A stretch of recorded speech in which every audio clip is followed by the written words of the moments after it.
Every food rule you follow has a origin story. Almost none of them are science. Let's go. 1.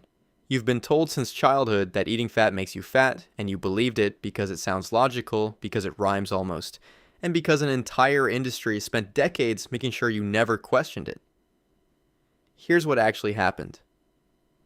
In the 1950s, a researcher named Ancel Keys published what became one of the most influential nutrition studies of the 20th century, the Seven Countries Study, which linked saturated fat consumption to heart disease.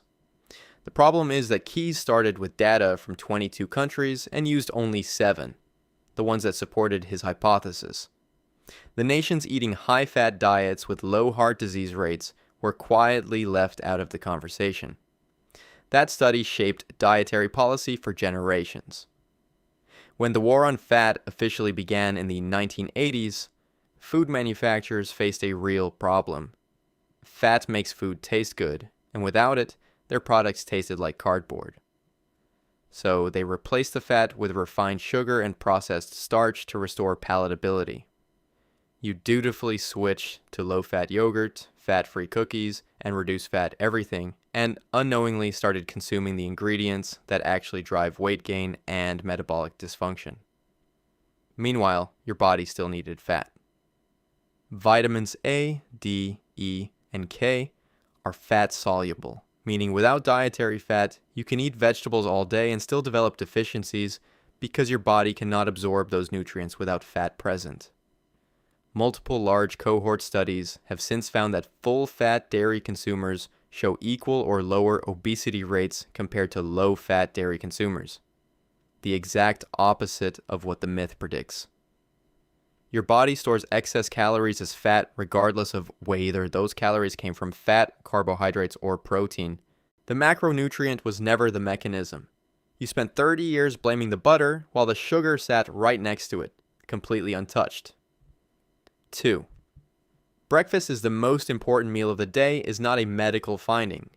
It is not the conclusion of a clinical trial. It is a marketing slogan written in a factory, and it has been living rent-free in your head ever since. In the early 20th century, grain-based breakfast products needed a reason to exist in a culture that had not historically treated morning eating as obligatory. James Caleb Jackson and later John Harvey Kellogg, men who manufactured cereal, were instrumental in building the cultural narrative that skipping breakfast was dangerous. A 1917 article in Good Health magazine, co-edited by Kellogg himself, was among the earliest publications to frame a missed breakfast as a medical risk. That is the origin, not a doctor, not a study, a cereal company's house publication. Your liver stores glycogen, a readily available fuel source for your brain, in sufficient quantities to power normal cognitive function for several hours after waking without any food intake. For most healthy adults, there is no physiological emergency happening between the hours of 7 and 9 in the morning. Randomized controlled trials have found no significant metabolic advantage to eating breakfast for adults who are not hungry in the morning. Intermittent fasting protocols, the majority of which skip breakfast entirely, have shown documented benefits for insulin sensitivity, body composition, and cellular repair processes in multiple clinical studies. The argument that breakfast boosts children's school performance is largely confounded. Children who eat breakfast tend to also have more stable home environments, better sleep, and better overall nutrition. The breakfast itself is often not the isolated variable producing the result. Your body does not have an 8 a.m. metabolic deadline. The most important meal of the day is whichever one actually makes you feel functional. That answer was always available for free. The cereal aisle just got there first. 8 glasses of water a day. Non-negotiable. Miss one and your organs are apparently on the verge of something terrible. You have heard this number so many times it feels like physiology. It is not. It is a misreading of a 1945 recommendation from the U.S. Food and Nutrition Board that stated adults need approximately 2.5 liters of water daily.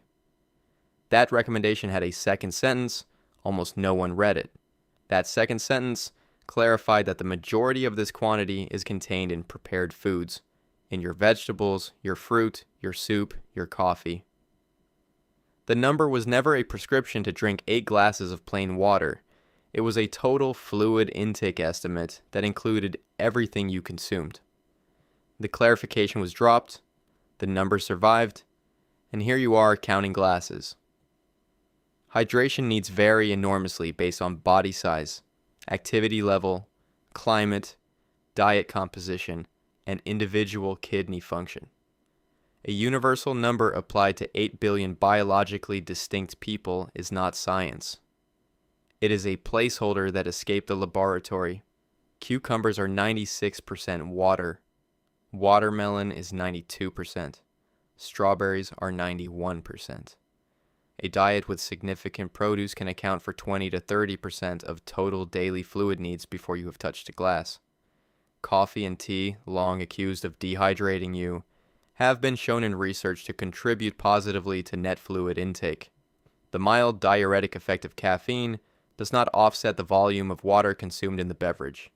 And finally, your kidneys regulate hydration with extraordinary precision. Your body built a warning system for dehydration. It activates well before any meaningful physiological problem occurs. It is called thirst. You have been ignoring a functional biological signal to follow a rule that was never actually written the way you were told. 4. Eat your carrots and you'll see better in the dark. A piece of nutritional advice so thoroughly embedded in parenting culture that questioning it feels almost impolite. Here's the actual origin. It was wartime propaganda, and it was not about nutrition at all. During World War II, the British Royal Air Force developed airborne radar technology that dramatically improved their ability to intercept German bombers at night. The technological advantage was real and significant, and British intelligence did not want the enemy to understand why their pilots were suddenly so effective after dark.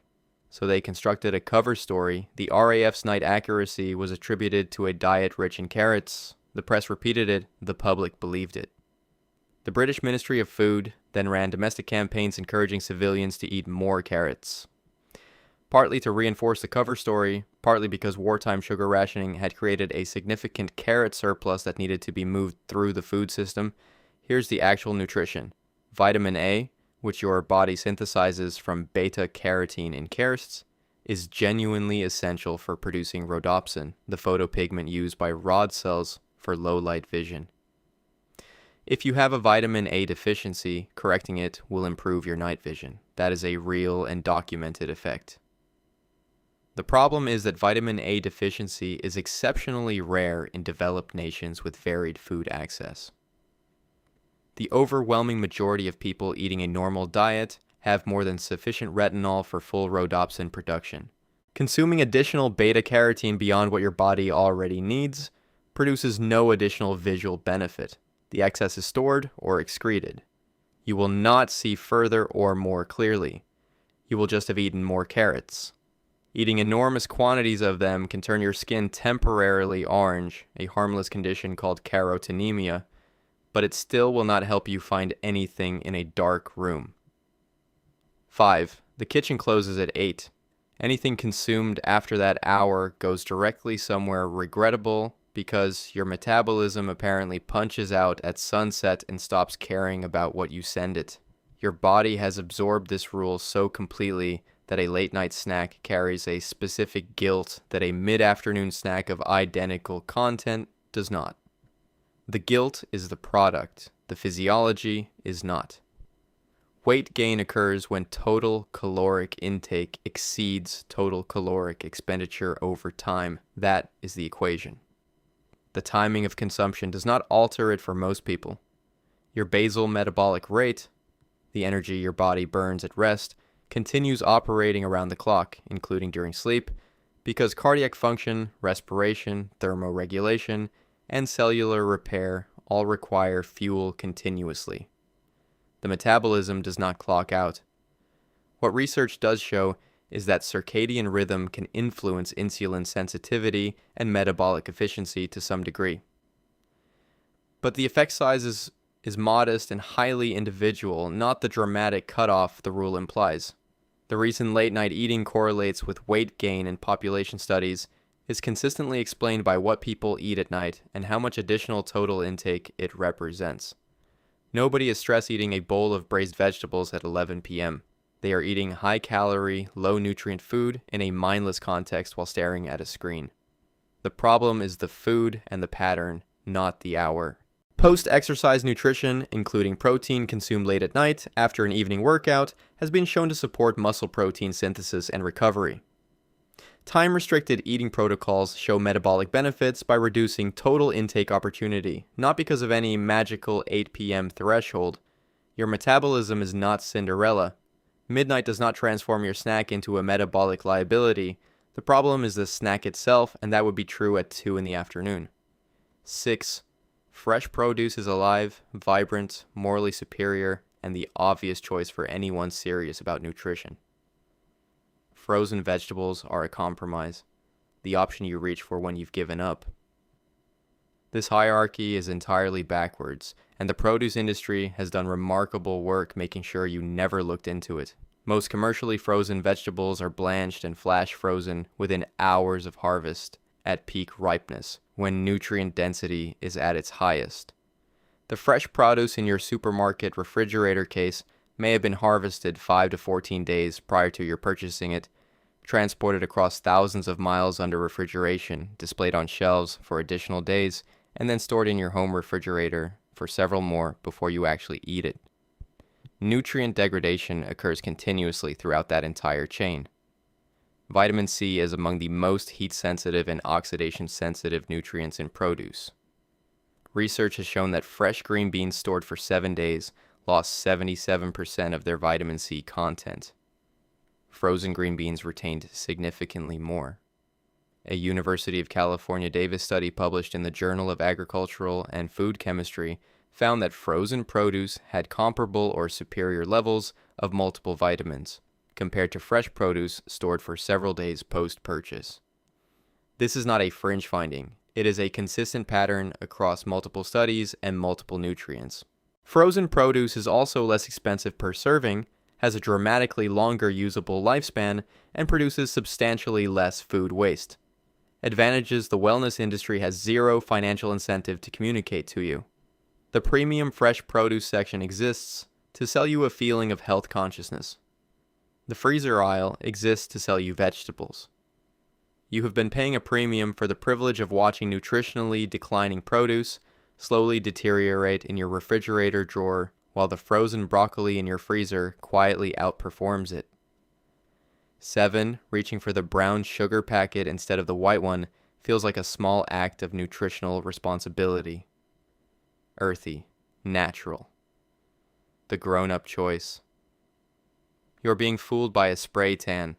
Commercial brown sugar is produced by taking fully refined white sugar and adding back a small controlled amount of molasses. Approximately 3.5% for light brown sugar and 6.5% for dark brown sugar. It is not a less processed alternative. It is not a different food. It is refined white sugar in a costume that costs the manufacturer fractions of a cent to produce and allows retailers to charge meaningfully more. The molasses does contribute trace amounts of minerals, calcium, potassium, iron, magnesium, but the quantities present in any realistic serving of brown sugar are so nutritionally insignificant that they contribute nothing measurable to your daily intake. Brown sugar contains approximately 380 calories per 100 grams. White sugar contains approximately 387. The difference is irrelevant to any real-world dietary outcome. Both are metabolized identically by your body, broken down into glucose and fructose, triggering the same blood sugar spike, producing the same insulin response. Your pancreas does not read the label. Raw sugars like turbinado or demerara are marginally less processed and retain slightly more molasses content, but they still consist of over 96% pure sucrose and offer no meaningful nutritional distinction from regular table sugar. The health association with brown coloring is a bias the food industry has successfully exploited across dozens of product categories: brown bread, brown rice, brown eggs, brown sweeteners. Choosing brown sugar for health reasons is the nutritional equivalent of choosing a beige cigarette over a white one and feeling better about the decision. You are still mainlining sugar, it just looks more rustic. 8. For decades, the responsible thing to do with an egg was to throw away the most nutritious part of it. The yolk was a yellow circle of cardiovascular liability to be separated with great moral seriousness and discarded, leaving behind the white, which tastes like nothing and contains roughly half the nutrition. Here's what the fear was based on. The cholesterol hypothesis held that dietary cholesterol raised blood cholesterol, which raised heart disease risk. Eggs contain cholesterol, therefore eggs were dangerous. The chain of logic ignored a critical piece of biology. Your liver produces cholesterol endogenously, and when you consume more dietary cholesterol, your liver compensates by producing less. This process, called downregulation, means that for most people, dietary cholesterol from eggs has minimal impact on circulating blood cholesterol levels. The 2015 Dietary Guidelines. Advisory Committee removed dietary cholesterol limits for the first time in decades, explicitly stating there was no appreciable relationship between consumption of dietary cholesterol and serum cholesterol in the general population. That was the committee that sets U.S. national dietary policy, admitting the guidance had been wrong. Meanwhile, the egg yolk contains choline, an essential nutrient critical for brain development, liver function, and neurotransmitter synthesis that approximately 90% of Americans consume in insufficient quantities. The yolk also carries all of the egg's fat-soluble vitamins, A, D, E, and K, as well as lutein and zeaxanthin, which are carotenoids linked to reduced risk of macular degeneration. The white alone contains approximately 17 calories and 3.5 grams of protein. The whole egg delivers 78 calories, 6 grams of protein, and the complete micronutrient profile. You spent decades committing nutritional crimes against breakfast, throwing away the vitamins and the flavor to eat a rubbery disc of anxiety. The yolk was never the villain. 9. The sugar in fruit is natural, and therefore categorically different from the sugar in a cookie. Your body recognizes the difference. It processes them separately. One is wholesome, and the other is a problem. Your liver did not receive this memo because it is not true. Table sugar, sucrose, is 50% glucose and 50% fructose. The fructose in honey, fruit juice, and agave syrup is chemically identical to the fructose in a candy bar. The molecular structure does not change based on the source or the marketing claims on the packaging. Your digestive enzymes do not distinguish origin stories. Once consumed, sucrose is cleaved into glucose and fructose before absorption, and by the time either form of sugar enters your bloodstream, the molecules are indistinguishable regardless of where they came from. The critical distinction in fruit is not the sugar, it is everything that accompanies the sugar. Whole fruit delivers fiber, water, vitamins, and polyphenols that slow absorption, moderate the glycemic response, support the gut microbiome, and create genuine satiety signals. When you remove the fiber, as happens in juicing, you eliminate the protective matrix and are left with a beverage that produces a blood glucose response nearly identical to soda. The food industry has weaponized this confusion effectively, listing fruit juice, concentrate, honey, agave, and coconut sugar as ingredients in products marketed as containing no added sugar.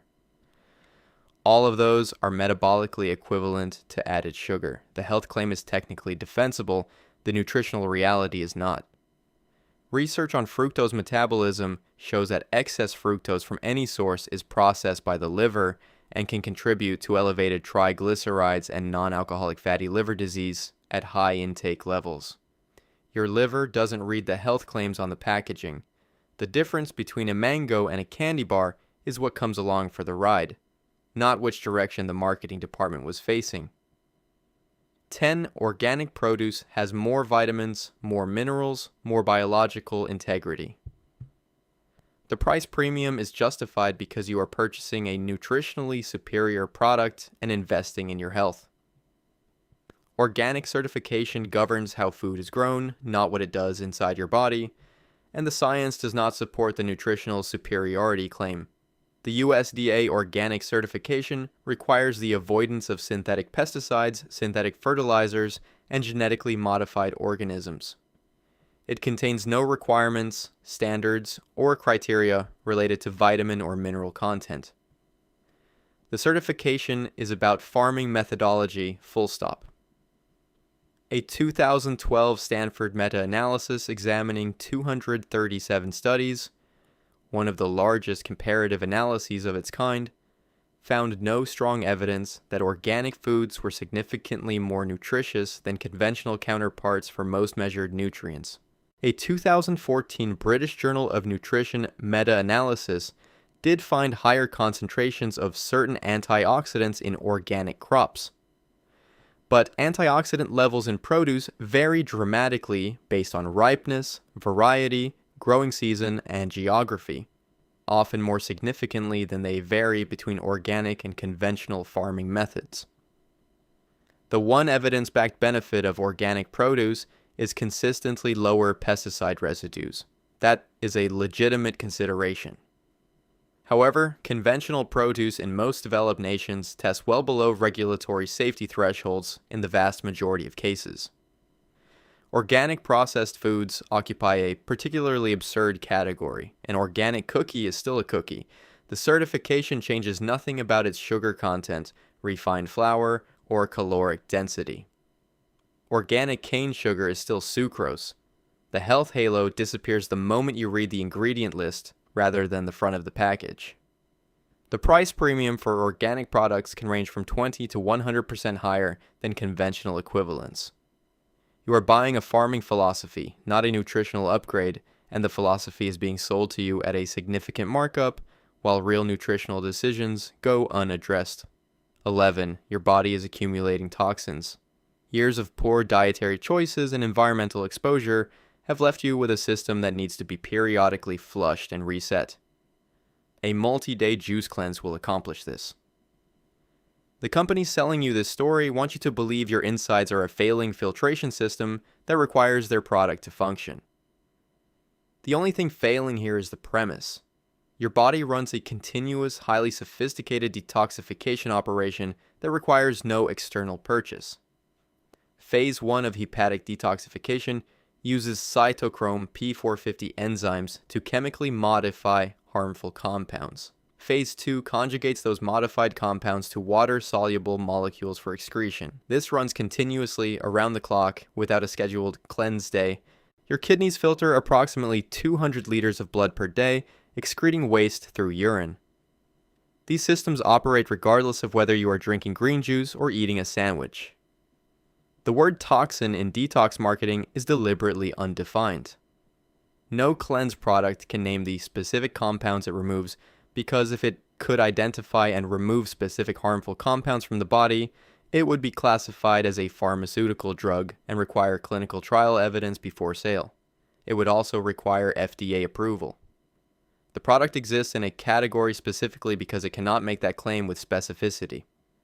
Many commercial juice cleanses are high in sugar and low in protein and fiber, conditions that actually create a fructose load without the buffering matrix of whole fruit. Laxative-based detox teas produce results through herbal laxatives like senna. The weight you lose is water and intestinal contents. The global detox supplement market is valued at over $67 billion. None of the flagship products have passed double-blind, placebo-controlled clinical trials demonstrating toxin removal beyond what your liver and kidneys accomplish for free.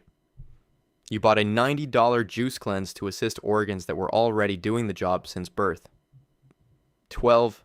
The microwave is a radiation box that bombards your food with invisible energy, leaving behind a nutritionally depleted, lifeless version of what it once was.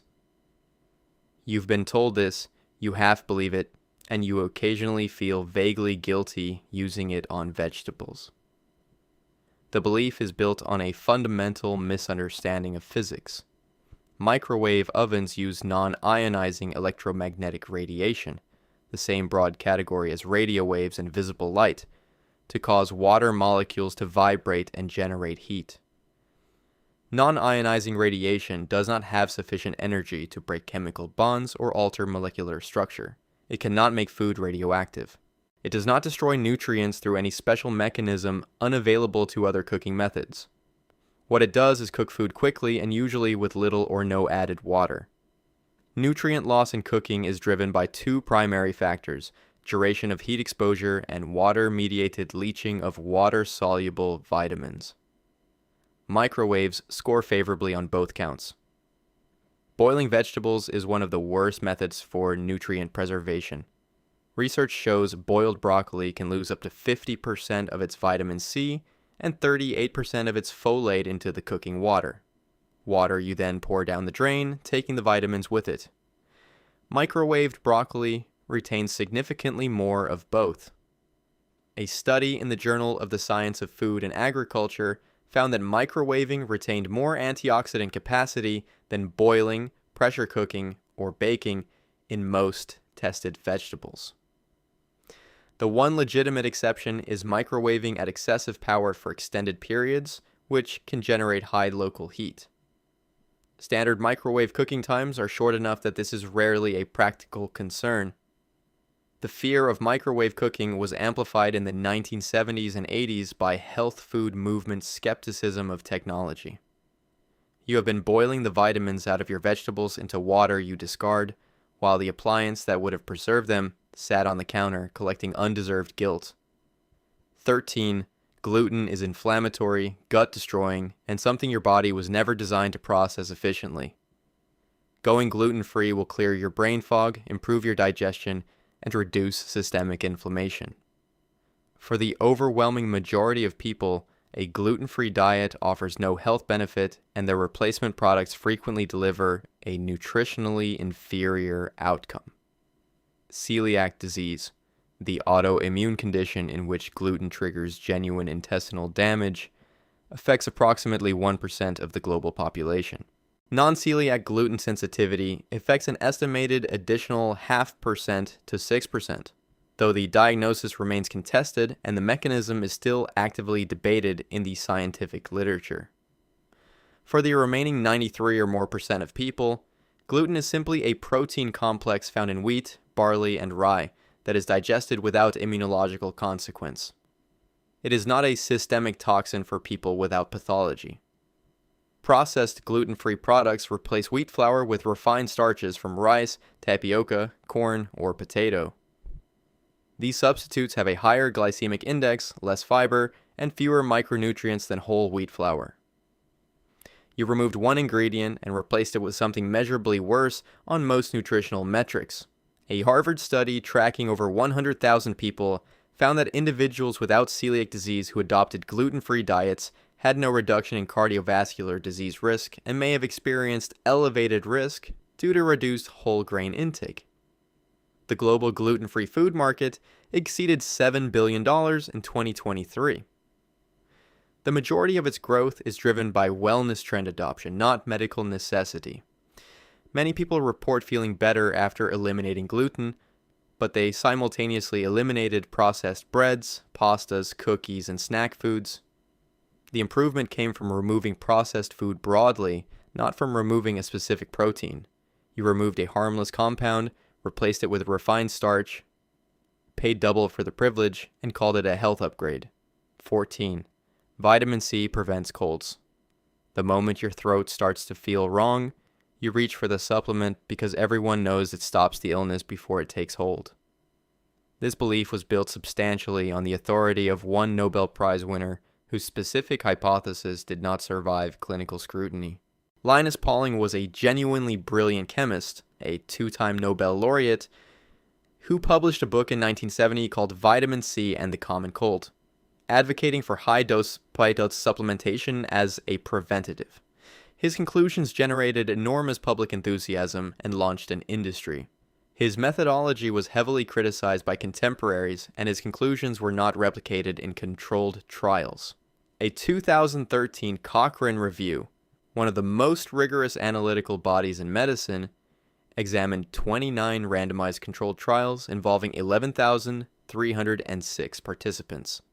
Regular vitamin C supplementation did not reduce the incidence of colds in the general population. You took the supplement and caught the same number of colds as everyone else. The same Cochrane review found modest evidence that vitamin C reduced cold duration by approximately 8% in adults and 14% in children. In practical terms, that is roughly half a day shorter. Not prevention, not immunity, half a day. There is one population where vitamin C supplementation does show genuine prophylactic benefit. People under conditions of extreme physical stress, such as marathon runners and soldiers training in subarctic environments. In those specific populations, supplementation reduced cold incidence by approximately 50%, a meaningful result for a specific physiological context. Vitamin C is genuinely essential for immune function, collagen synthesis, and iron absorption. None of that requires megadose supplementation. The therapeutic threshold for these functions sits well below what supplement marketing recommends. Excess vitamin C is excreted in urine. For decades, you took the supplement, didn't prevent any colds, and produced extremely expensive urine in service of a hypothesis that didn't survive peer review. 15. Sea salt is a natural, artisanal, mineral-rich alternative to industrial table salt. The premium price reflects genuine nutritional superiority. You are making a responsible choice when you reach for the decorative glass jar with the hand-lettered label. Sea salt and table salt are both approximately 98% sodium chloride. The mineral content that differentiates them, trace amounts of magnesium, calcium, potassium, is present in quantities so minute per serving that they contribute nothing measurable to your daily mineral intake. To meet any meaningful micronutrient need from sea salt's mineral content, you would need to consume quantities of sodium so far beyond any safe threshold that the argument is medically incoherent. Himalayan pink salt gets its distinctive color from trace iron oxide, the same compound that makes certain rocks pink. The mineral is visible, it is physiologically irrelevant. Here's the trade you may not have considered. Iodized table salt was introduced in most countries in the 1920s, following widespread iodine deficiency and associated thyroid disease epidemics. Goiter, visible thyroid enlargement from iodine insufficiency, was common in landlocked populations throughout North America and Europe before iodization programs. Iodized table salt remains the primary dietary iodine source for most people in developed nations. Sea salt, Himalayan pink salt, and most premium specialty salts are typically not iodized. If you switch entirely to specialty salts without other reliable iodine sources, seafood, dairy, eggs, you can quietly develop iodine insufficiency, which affects thyroid function and metabolism. You upgraded your sodium chloride, abandoned iodine, paid 10 to 50 times more per gram, and received nothing but a more aesthetically pleasing sodium experience. The Himalayan mountains did not improve the mineral, you just bought expensive rust-tinted sodium chloride in a better designed container. 16. Eating 6 small meals a day keeps your metabolic fire burning at a higher rate. Feed it constantly, and it stays active. Let it go too long without fuel, and it slows down. This was the gym floor gospel for decades, and it was built on a misunderstanding of how digestion actually works. The thermic effect of food, the energy your body expends digesting, absorbing, and metabolizing nutrients, is real. It accounts for approximately 10% of total daily energy expenditure. The critical detail the myth ignores. Thermic effect is proportional to the size and macronutrient composition of the meal, not to how frequently you eat. Distributing 2,400 calories across 6 400-calorie meals produces the exact same total thermic effect as distributing those same 2,400 calories across 3 800-calorie meals. The math is linear. There is no metabolic bonus from frequency. Multiple randomized controlled trials comparing meal frequency found no significant difference in total daily metabolic rate, body composition, or weight loss outcomes when total caloric intake was equated between high and low frequency groups. The campfire analogy, add fuel constantly to keep it burning, is poetic and completely wrong. Your metabolism is not a campfire. It is a system responding to total fuel load and macronutrient composition, not to feeding intervals. Grazing can actively undermine appetite regulation by preventing the natural hunger and satiety cycle from completing, never allowing ghrelin to fully rise or leptin signals to consolidate, leaving you perpetually in a mild state of neither hungry nor satisfied.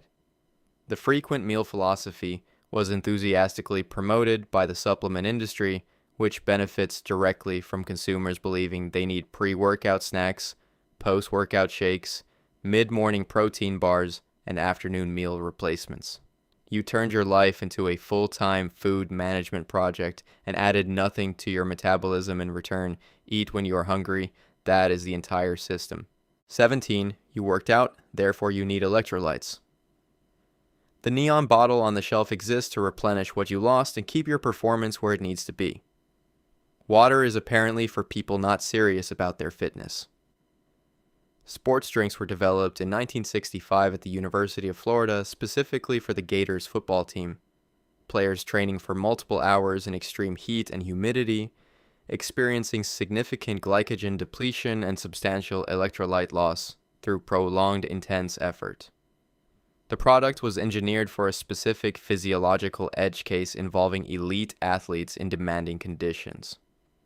The primary electrolytes in sports drinks, sodium and potassium, are lost through sweat. The critical question is how much you actually lose in a standard workout. During a 45 to 60-minute moderate gym session, sweat losses of these minerals are easily replaced by the sodium in any salted meal consumed afterward. For exercise lasting under 60 to 75 minutes at moderate intensity, research consistently shows water is as effective as sports drinks for maintaining performance and hydration. There is no measurable deficit requiring a commercial product. A 500 milliliter sports drink typically contains 30 to 35 grams of sugar, approaching the amount in a small can of soda. For someone completing a 200-calorie workout, consuming 150 calories in a sports drink effectively eliminates the caloric deficit created by the entire session.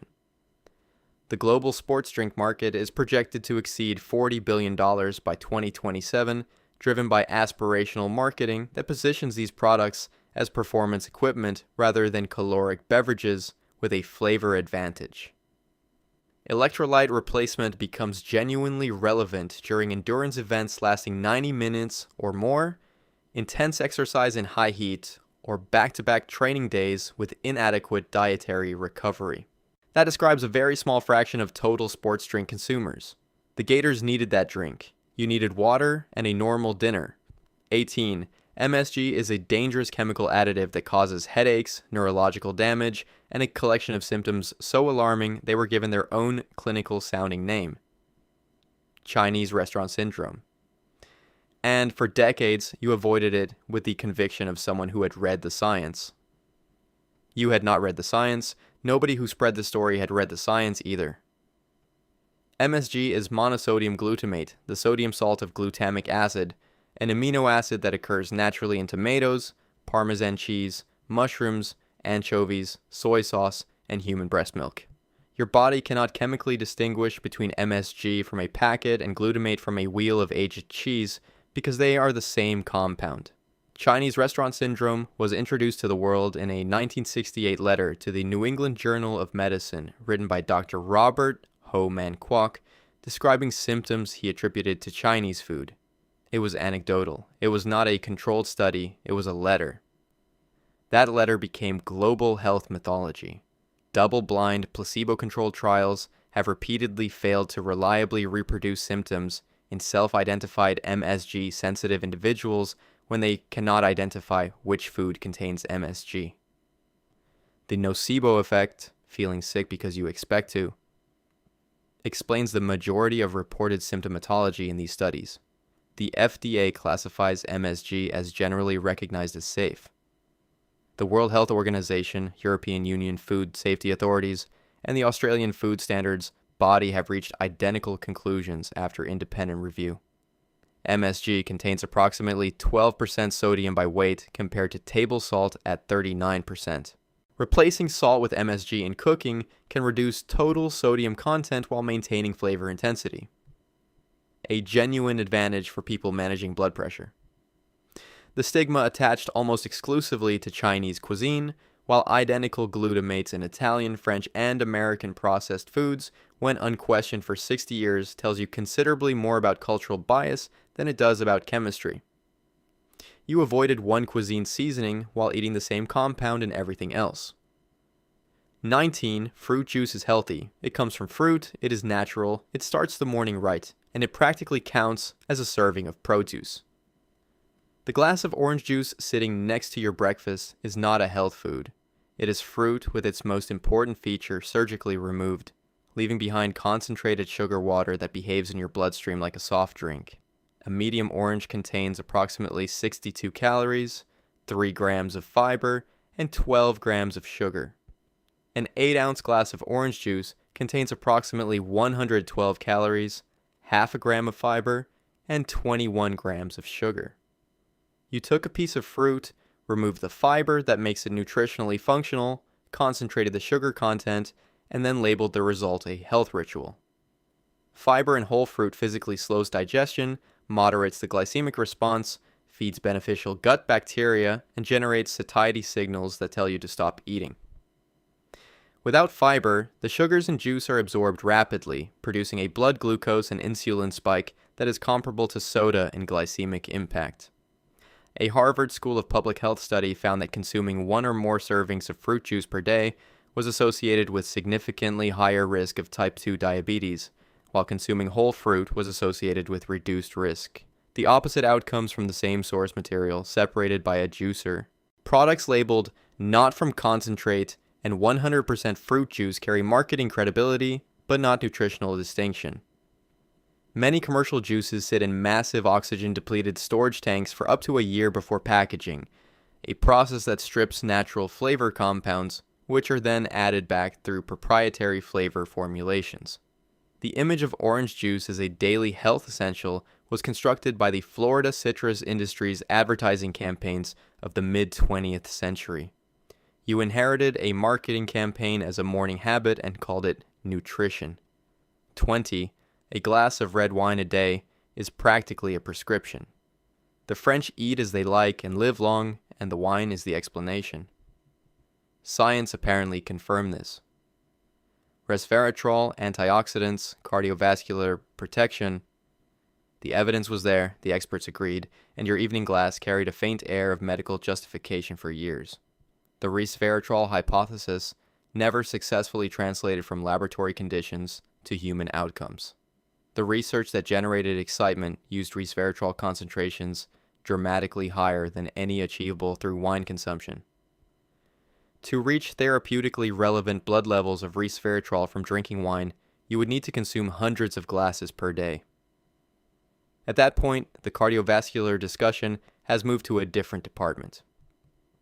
The French paradox, the observation that French people eat high-fat diets with relatively low heart disease rates, has been substantially reattributed to statistical artifacts, differences in how food intake was reported across countries, and the broader Mediterranean dietary pattern.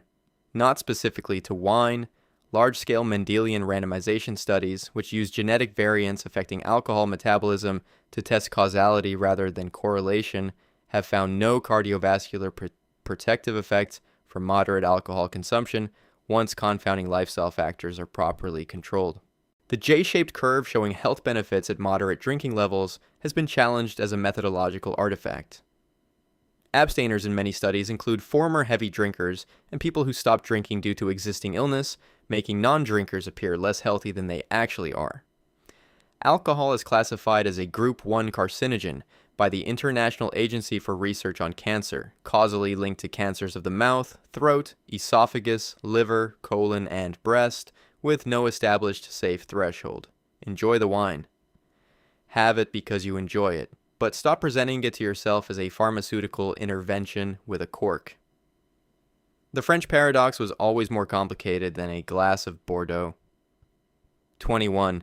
Without dairy, your bones are quietly deteriorating.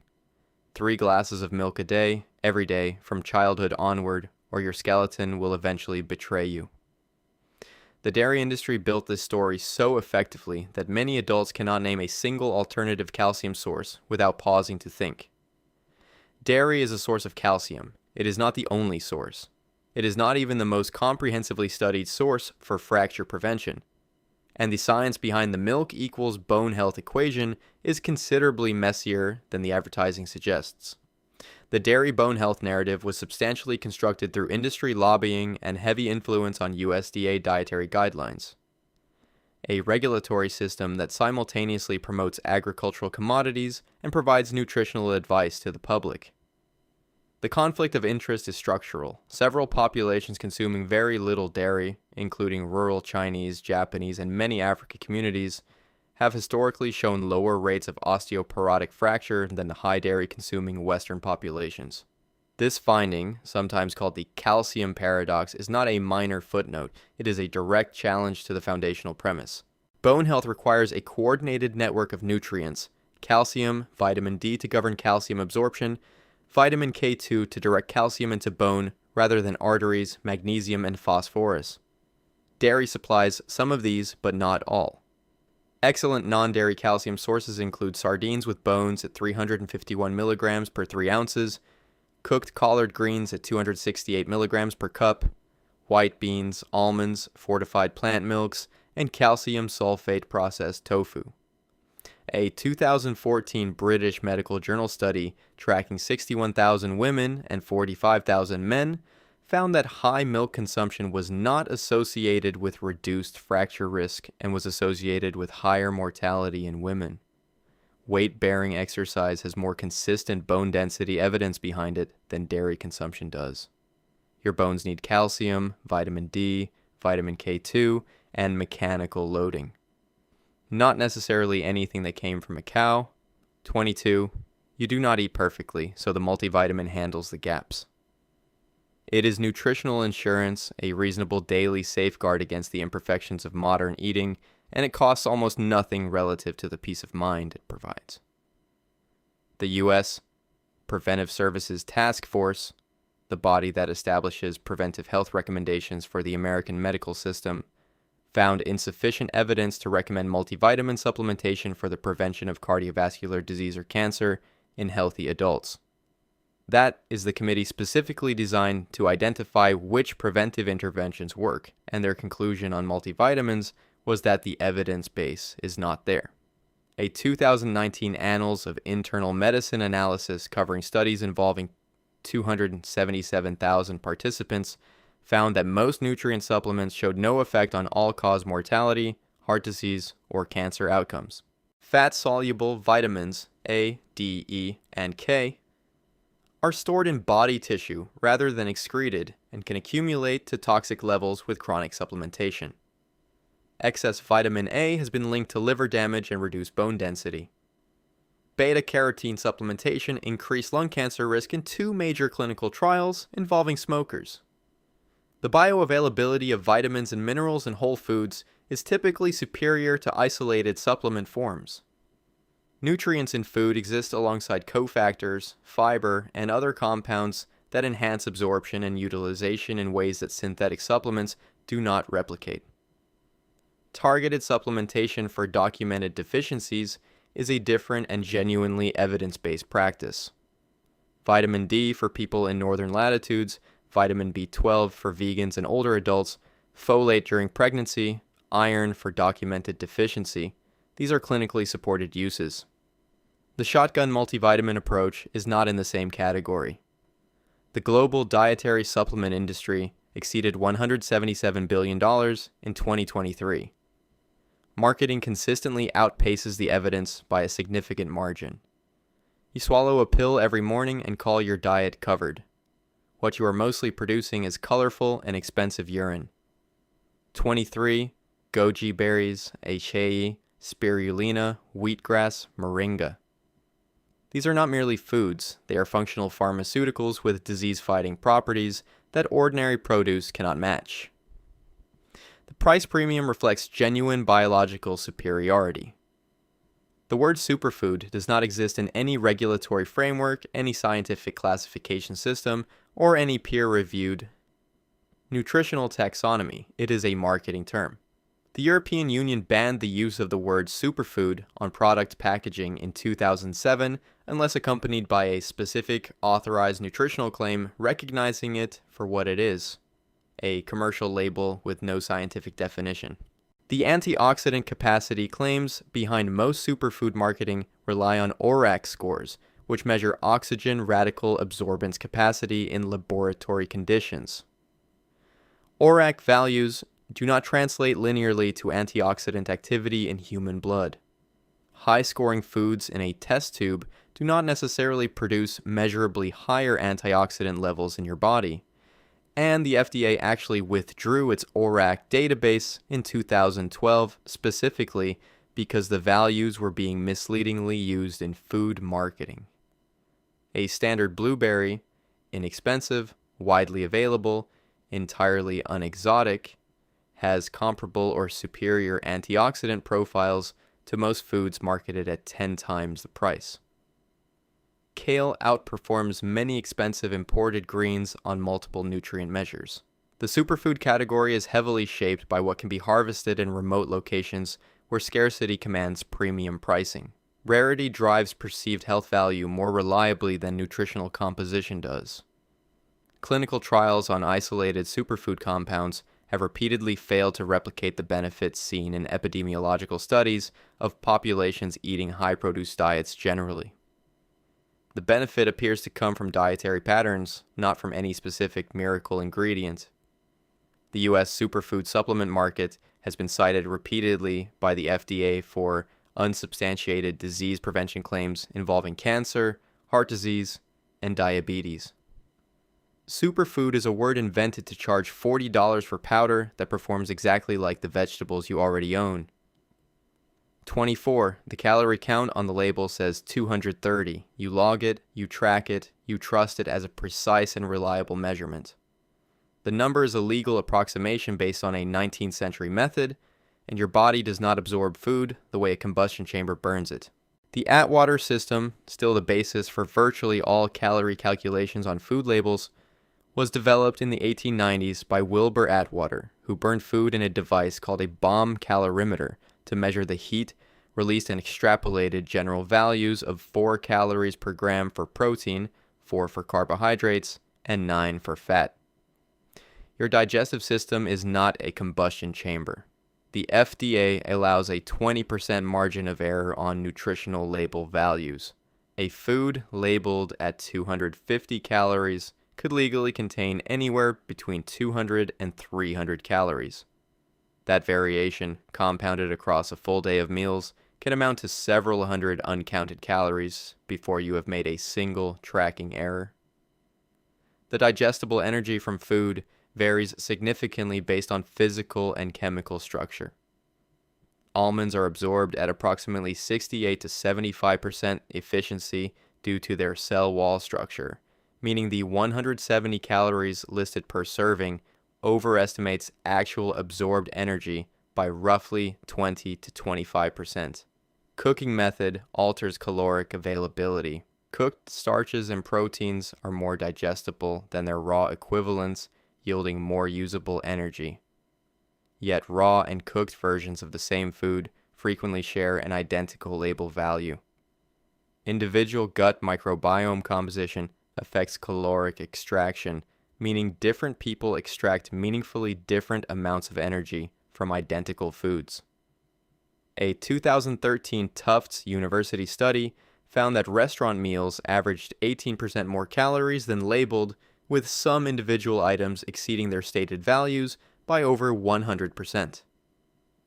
You are tracking your intake to the calorie using numbers that can legally be 20% wrong, measured by a method from the 1890s applied to a digestive system that operates nothing like a furnace. 25. The anabolic window is closing. You have 30 minutes after your last set to get protein into your system, or your workout is biologically wasted and your muscles begin an irreversible countdown. Supplement companies built an entire product category on this urgency, and the physiology does not support the timeline. The concept of a post-workout anabolic window emerged from studies showing elevated muscle protein synthesis rates immediately following resistance exercise. The research was real. The 30-minute deadline extrapolated from it was not. A comprehensive 2013 meta-analysis by researchers Brad Schoenfeld and Alan Aragon, published in the Journal of the International Society of Sports Nutrition, found no significant effect of protein timing within 1 hour post-exercise when total daily protein intake was adequate. The window is real, but dramatically wider than marketed. Muscle protein synthesis remains elevated for 24 to 48 hours following resistance training. The entire recovery period is biologically active. If you consumed a protein-containing meal 1 to 2 hours before training, circulating amino acids remain available throughout your session and for several hours afterward. The urgency of immediate post-workout protein is only physiologically relevant in a fasted training state, which applies to a minority of training sessions for most people. Total daily protein intake, typically recommended at 1.6 to 2.2 grams per kilogram of body weight for resistance-trained individuals, is the dominant variable in muscle protein accretion. Distributing this across 3 to 4 meals throughout the day is as effective as precise post-workout timing and research comparing the two approaches. The supplement industry generates substantial revenue from the anabolic window narrative. Pre-workout, intra-workout, and post-workout products exist as distinct commercial categories because urgency sells product. The physiology needed none of them. You have been chugging protein shakes in the locker room with the urgency of someone defusing a bomb. Your muscles had hours. The only thing on a 30-minute timer was a supplement company's revenue projection. 26. Spicy food is burning holes in your stomach. The chili pepper is a gastric aggressor, ulcers are the consequence, and the responsible approach is to keep your meals mild and your stomach lining intact. 2 researchers dismantled this belief in 1982, drank bacteria to prove it, and eventually received a Nobel Prize for the effort. For most of the 20th century, peptic ulcers were attributed to stress, diet, and excess stomach acid. Dietary blame fell heavily on spicy, acidic, and fatty foods. The bland diet prescription was standard medical advice, and the antacid industry built itself around acid suppression as the primary management strategy. Barry Marshall and Robin Warren, working in Australia, identified Helicobacter pylori, a bacterium capable of surviving the acidic environment of the stomach, as the primary cause of most peptic ulcers. Their finding was dismissed initially by a medical establishment committed to the prevailing acid hypothesis. Marshall famously drank a broth of H. pylori to demonstrate causation, developing gastritis as predicted, then treated himself with antibiotics. Marshall and Warren received the Nobel Prize in Physiology or Medicine in 2005. H. pylori is now recognized as responsible for approximately 70% of gastric ulcers and 90% of duodenal ulcers. The second major cause is the long-term use of NSAIDs, non-steroidal anti-inflammatory drugs including aspirin, ibuprofen, and naproxen, which disrupt the protective mucus lining of the stomach. Spicy food appears nowhere on the established causal list. Capsaicin, the active compound in chili peppers, has demonstrated gastroprotective properties in some research, stimulating mucus production and inhibiting H. pylori growth in laboratory conditions. Spicy food can irritate an existing ulcer, worsening symptoms, which reinforce the false association for decades. But irritating a wound and causing it are entirely different mechanisms. You avoided hot sauce for years to protect your stomach from a disease caused by bacteria and painkillers. 27. You cut gluten and lost weight, which confirms the hypothesis. Gluten was making you heavier, and removing it solved the problem. Gluten has no documented mechanism for directly causing fat storage. The weight you lost came from somewhere else, and the replacement products frequently work against you. Gluten is a protein. It contributes 4 calories per gram, exactly like any other protein. There is no established metabolic pathway through which gluten specifically promotes fat accumulation or inhibits fat loss in people without celiac disease or non-celiac gluten sensitivity.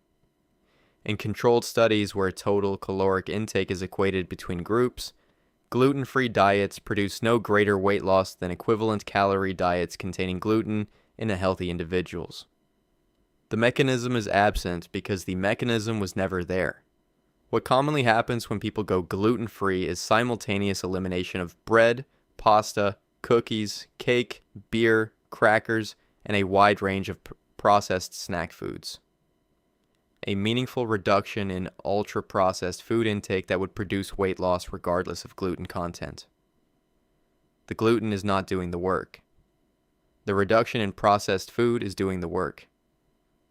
Commercial gluten-free replacement products, breads, pastas, crackers, cookies, are frequently higher in calories, lower in fiber, and higher on the glycemic index than their wheat-based equivalents, making them directly counterproductive for weight management. A Harvard study found that people who avoided gluten without celiac disease had lower whole grain intake overall, which is independently associated with higher cardiovascular disease risk. The gluten-free food market is projected to reach $12.5 billion by 2027. Its growth is driven by wellness trend adoptions rather than clinical evidence, and it profits directly from the conflation of gluten elimination with general health improvement. You cut gluten, reduced your processed food intake, lost weight from the second action, credited the first, and are now paying a premium for inferior starch products while the actual explanation went unacknowledged. 28. Margarine was the responsible choice. Butter was saturated fat caused heart disease, and vegetable-based margarine was the science-backed alternative recommended by the very institutions trusted to protect public health. The product promoted as a safer option contained industrially produced trans fats that were measurably worse for cardiovascular health than butter had ever been. Margarine's mid-20th century reformulations used partial hydrogenation of vegetable oils, a process that creates trans fatty acids, specifically ellatic acid, to produce a solid fat with extended shelf life and spreadable texture. Trans fats from partial hydrogenation simultaneously raise LDL cholesterol and lower HDL cholesterol. That is a double cardiovascular insult that saturated fat does not fully replicate. The FDA estimated that eliminating artificial trans fats from the U.S. food supply would prevent 10,000 to 20,000 heart attacks and 3,000 to 7,000 coronary heart disease deaths annually. In 2015, the FDA declared partially hydrogenated oils no longer generally recognized as safe, with full compliance required by 2018. That declaration was a regulatory admission that decades of margarine promotion had carried a measurable public health cost. The guidance was wrong, the product was harmful. The institutions promoting it eventually acknowledged both. Modern margarine formulations have largely eliminated trans fats through different processing methods, but the historical damage was done during the decades when margarine was actively recommended over butter as a heart-healthy food. Butter contains butyrate, a short-chain fatty acid that serves as a primary fuel source for colonocytes, the cells lining your gut, and has demonstrated anti-inflammatory properties in research. Grass-fed butter also contains fat-soluble vitamins and conjugated linoleic acid. The health establishment replaced a natural animal fat with a laboratory-engineered product. That product gave millions of people heart disease, and the advice was quietly revised 40 years later. Butter was not your enemy. The factory that made the alternative was. 29. Stick these adhesive pads to the soles of your feet overnight, and by morning, they will have turned dark brown from drawing toxins out through your skin while you slept. The color change is proof. The mechanism is real. Your souls are eliminating what your body could not otherwise handle. The pads turn brown from a chemical reaction between their ingredients and moisture and heat from your body. There are no toxins involved. Your feet are not excretory organs. The skin's primary biological function is barrier protection, keeping things out. Meaningful metabolic waste excretion occurs through the kidneys via urine, the liver via bile, the lungs via carbon dioxide, and to a minor extent through sweat, which excretes primarily water, electrolytes, and small amounts of urea. Sweat glands were not designed for the toxin removal the marketing describes. The dark discoloration in detox foot pads occurs when certain ingredients, typically wood vinegar, also called pyrrolinious acid, react with moisture and heat. This chemical reaction produces a brown color regardless of whether any compounds transfer through skin. The same reaction occurs in a dish of warm water. Independent laboratory analyses of used detox foot pads have found no meaningful concentration of heavy metals, metabolic waste, or any compounds credibly linked to systemic toxin removal. The FDA has issued multiple warning letters to manufacturers of these products for making unsubstantiated disease claims, including claims of treating cancer, arthritis, and depression. The concept exploits reflexology, the traditional belief that foot zones correspond to specific body organs, a premise with no established mechanism in human anatomy or physiology. Retail prices for detox foot pads range from $20 to $60 per box. The active ingredient producing the brown color costs fractions of a cent per pad to manufacture. You taped a chemical color reaction to your foot and called it detox. Your liver filed no paperwork that night.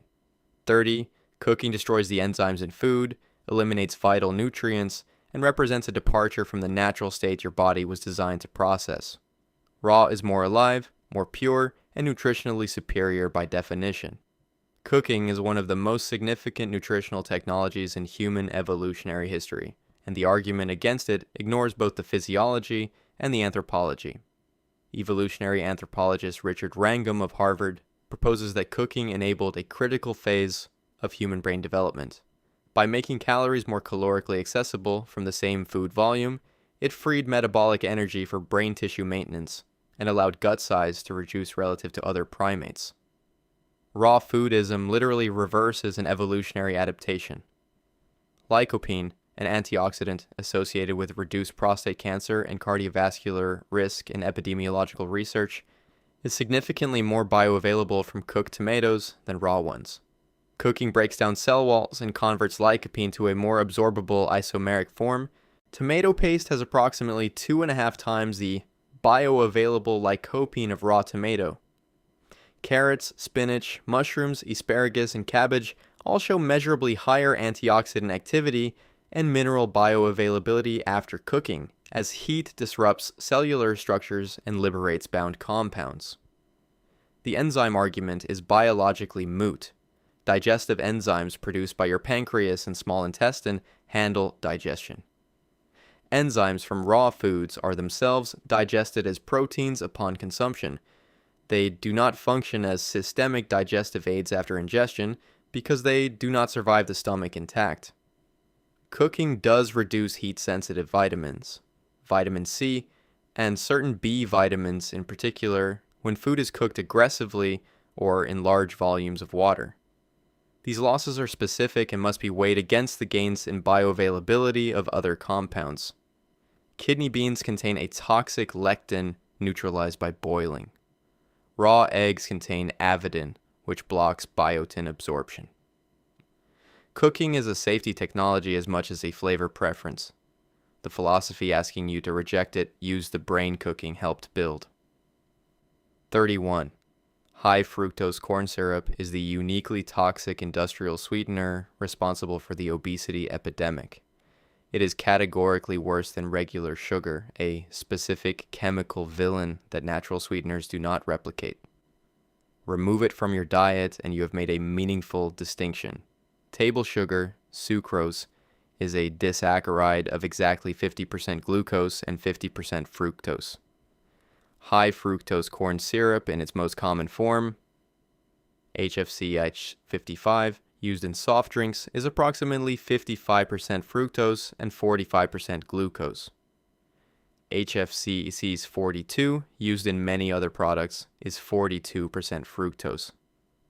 The difference between table sugar and the most common form of HFCS is 5 percentage points of fructose. Once consumed, sucrose is cleaved by intestinal enzymes into glucose and fructose before absorption, meaning that by the time either sweetener enters your bloodstream, the molecules are chemically indistinguishable. The obesity epidemic began rising in the late 1970s and early 1980s, coinciding with both the introduction of HFCS into the food supply and with the low-fat dietary movement's simultaneous shift toward carbohydrate-dense processed foods. Attributing the epidemic to one ingredient ignores a multifactorial context that includes sedentary lifestyle, increased caloric availability, portion expansion, and processed food consumption broadly. Countries where HFCS is not used in food production, most of Europe, have their own obesity epidemics driven by sucrose-sweetened products. The epidemic follows total sugar overconsumption, not a specific molecular arrangement of fructose and glucose. The demonization of HFCS benefited the sugar cane and sugar beet industries directly. Campaigns explicitly contrasting pure cane sugar favorably with HFCS were commercially successful in repositioning refined sucrose as a natural alternative. You switched to the cane sugar version of the product and made a health choice that was actually a competitive marketing maneuver. Both buses are going to the same place. 32. Eat less and move more. A calorie deficit is a calorie deficit. The equation is simple math, and anyone failing to lose weight on a restricted diet is either calculating incorrectly or not being honest about what they are consuming. Weight regulation is governed by calories and also by hormones, gut microbiome composition, sleep quality, stress response, food quality, and adaptive physiological mechanisms that change the equation as you pursue it. Insulin is the primary fat storage hormone. Foods producing high insulin responses, refined carbohydrates, concentrated sugars, promote fat storage pathways even within an overall caloric deficit, which is why 1,000 calories of soda and 1,000 calories of chicken produce different body composition outcomes over time without any difference in total caloric intake. Ghrelin and leptin, the hunger and satiety hormones, are significantly dysregulated by sleep deprivation and ultra-processed food consumption. Poor sleep alone increases caloric intake by an average of 300 to 500 calories per day through hunger amplification, a variable calorie counting does not capture. The gut microbiome affects caloric extraction efficiency. Different individuals extract meaningfully different amounts of energy from identical foods based on microbial population composition, a variable entirely invisible to label tracking. Adaptive thermogenesis, the body's metabolic response to sustained caloric restriction, reduces basal metabolic rate, reduces the thermic effect of food, and unconsciously decreases non-exercise physical movement, sometimes by several hundred calories per day, directly counteracting the deficit being created. Protein has a thermic effect of 20 to 30% compared to 5 to 10% for carbohydrates. Two diets with identical caloric totals but different protein content burn different total amounts through digestion alone. Long-term weight maintenance data shows approximately 80% of people who lose weight through caloric restriction regain most or all of it within 5 years. The model works on paper. The body rewrites the paper. 33. Soy is estrogenic. Eat tofu and your testosterone declines, your hormonal balance shifts, and the feminizing compounds in the legume undermine your physiology. The gym floor is unanimous. The peer-reviewed literature is not. Soy contains phytoestrogens, specifically isoflavones, including genistein and dietzain, which bear structural similarity to human estrogen and can bind to estrogen receptors. The critical detail is binding affinity. Phytoestrogens are estimated to have 100 to 1,000 times less estrogenic activity than 17-beta estradiol, which is human estrogen. They can also compete with human estrogen for receptor binding, sometimes producing a net anti-estrogenic effect at certain receptor sites. The mechanism is significantly more complicated than the simple equation of soy equals estrogen. Numerous clinical trials in men consuming soy protein or isoflavone supplements at normal dietary intake levels found no significant changes in testosterone, estrogen, luteinizing hormone, follicle-stimulating hormone, or sperm parameters. A systematic review and meta-analysis published in Reproductive Toxicology in 2010 analyzed 32 studies and found that neither soy protein nor isoflavone supplementation affected bioavailable testosterone concentrations in men. Japanese men, among the highest traditional consumers of soy globally, have not exhibited population-level hormonal disruption, reproductive decline, or systematically different testosterone profiles attributable to dietary soy intake. The fear of soy's hormonal effects reached popular culture partially through cherry-picked case reports of extreme consumption and misrepresentation of animal studies. Specifically, livestock fed high isoflavone pasture plants at doses many times higher than any realistic human dietary exposure. Soy protein is a complete protein containing all essential amino acids with a protein quality score equivalent to dairy whey. The mythology surrounding it has cost athletes a legitimate, effective, and affordable protein source. The most likely variable affecting your hormone levels was your lifestyle. The tofu was not involved. 34, your blood pH is too acidic for modern food, stress, and environmental exposure. Drinking high pH alkaline water will restore your body's internal balance, improve your energy, and create biological conditions inhospitable to disease. The premise is physiologically impossible, and if it were possible, it would be a medical emergency rather than a wellness achievement. Blood pH is regulated within the range of 7.35 to 7.45 by your lungs and kidneys through continuous compensatory mechanisms. Deviation outside that range by even 1/10 of a unit in either direction results in acidosis or alkalosis. Both medical emergencies with serious organ consequences. Your body will sacrifice kidney function, alter respiratory rate, and draw minerals from bone to maintain that range. It is one of the most precisely controlled processes in human physiology. A bottle of high pH water has no measurable effect on this system.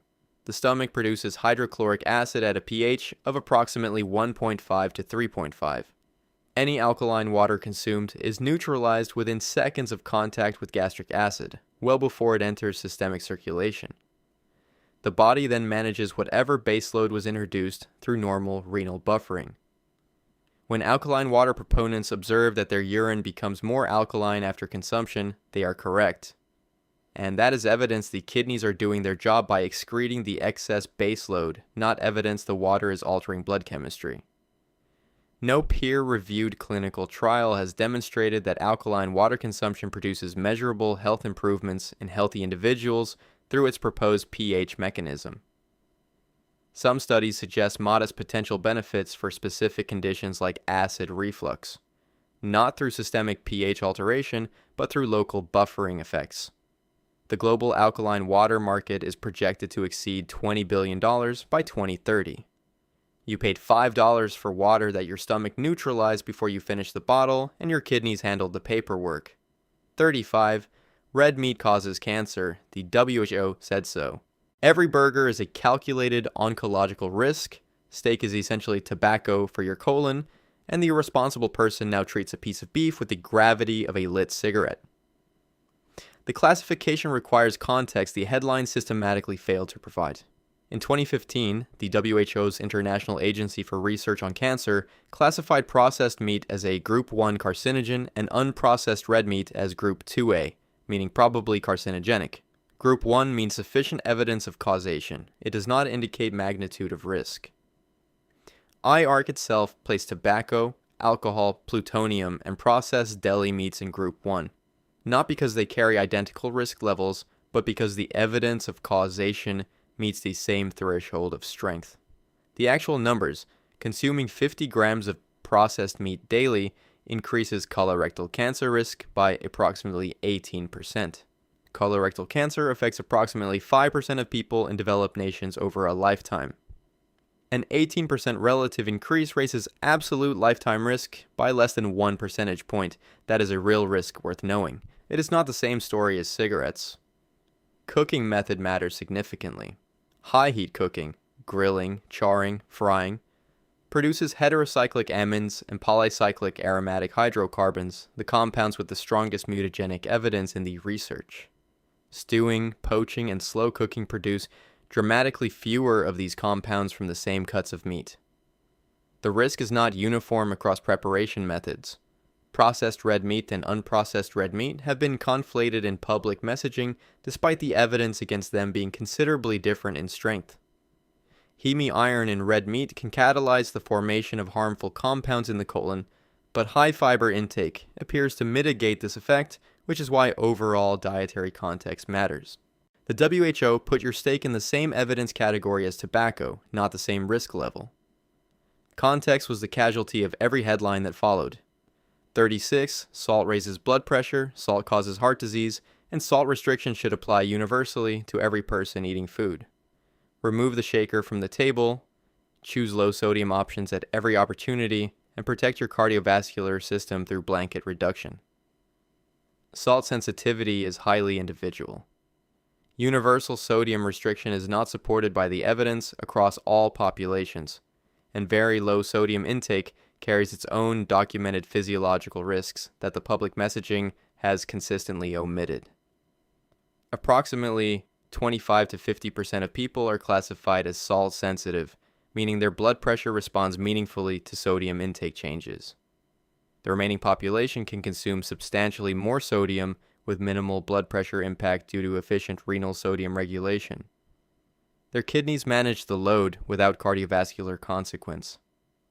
A 2014 Cochrane review found evidence supporting sodium reduction in people with diagnosed hypertension, but concluded the evidence for restricting sodium in people with normal blood pressure was considerably weaker and long-term mortality benefit was unclear. A 2014 study in the American Journal of Hypertension identified a J-shaped curve. Populations consuming both very low and very high sodium had higher cardiovascular mortality than those consuming moderate amounts. Very low sodium intake is associated with elevated renin, angiotensin, and sympathetic nervous system activation, compensatory responses that carry their own cardiovascular implications. The WHO recommends under 2,000 milligrams of sodium per day. The average American consumes approximately 3,400 milligrams. Approximately 70% of that does not come from a salt shaker. It comes from processed and restaurant foods. You remove the shaker from your table and continued eating processed food, containing 20 times the sodium of anything you would ever shake onto a meal. The shaker was theater. The food supply was the actual variable, and it remained completely unchanged by your gesture. 37, 0 calories means 0 consequence. Diet soda, sugar-free products, and sweetener packets deliver all the sweetness without any of the metabolic cost. You get the pleasure, skip the penalty, and the math works cleanly in your favor. The relationship between artificial sweeteners and body weight is more complicated than a caloric substitution model accounts for, and the long-term evidence is not the straightforward endorsement the industry suggests. Artificial sweeteners are typically 200 to 700 times sweeter than sucrose. Chronic exposure to this intensity of sweetness may recalibrate sweetness perception and reward pathways, making naturally sweet foods taste dull by comparison and amplifying preference for products at the extreme end of the sweetness spectrum.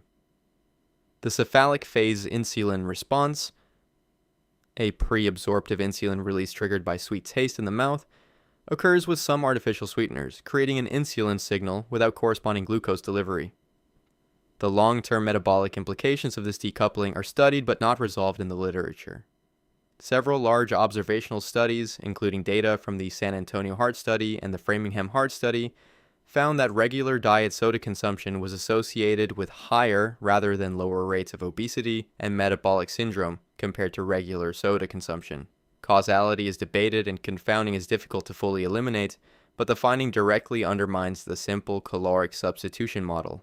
Research on gut microbiome effects of specific sweeteners, particularly saccharin, sucralose, and aspartame, has shown disruptions to microbial populations in animal models and some human studies with glucose intolerance as a potential downstream effect. A 2022 large-scale French cohort study involving over 100,000 participants found a higher artificial sweetener consumption was associated with elevated cardiovascular disease risk. Compensation behavior, eating more of other foods because calories were saved elsewhere, further reduces real-world caloric savings below theoretical levels. 0 calories is not the same as 0 consequence. Your biology disagrees with the label. 38, chocolate is candy, and candy is junk, and junk has no serious place in a nutrition conversation. The guilt is appropriate, the categorization is not. Dark chocolate with high cacao content is one of the most antioxidant-dense foods measurable, and the problem is that what most people consume under the name chocolate is a sugar delivery vehicle with cacao as a minor flavoring agent, rather than the primary ingredient. Raw cacao is extraordinarily rich in flavonoids, specifically flavin-3-oils including epicatechin, catechin, and procyanidins, placing it among the highest measured antioxidant values of any food. Multiple randomized controlled trials have shown dark chocolate consumption is associated with reduced blood pressure, improved endothelial function, and increased HDL cholesterol. A 2017 meta-analysis of 19 trials found significant improvements in vascular function from cocoa flavanol consumption. These are not weak findings. The critical variable is cacao percentage. Milk chocolate is typically 10 to 35% cacao, with the remainder composed of sugar, milk solids, and fat. Dark chocolate at 70% and above retains meaningful flavanol content. White chocolate contains no cacao solids at all and is nutritionally irrelevant to this discussion. Processing method matters as much as percentage. Dutch processing, also called alkalization, reduces bitterness but destroys up to 90% of flavanols. A dark chocolate product made with Dutch processed cocoa may carry minimal flavanol benefit despite appearing nutritionally serious based on its cacao percentage. Cacao is also rich in magnesium, copper, manganese, iron, and zinc, making high-quality dark chocolate genuinely micronutrient dense in reasonable quantities.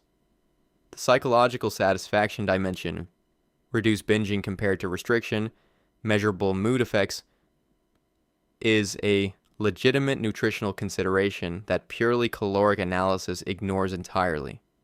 You spent years feeling guilty about chocolate, while chocolate could have been one of your better nutritional decisions.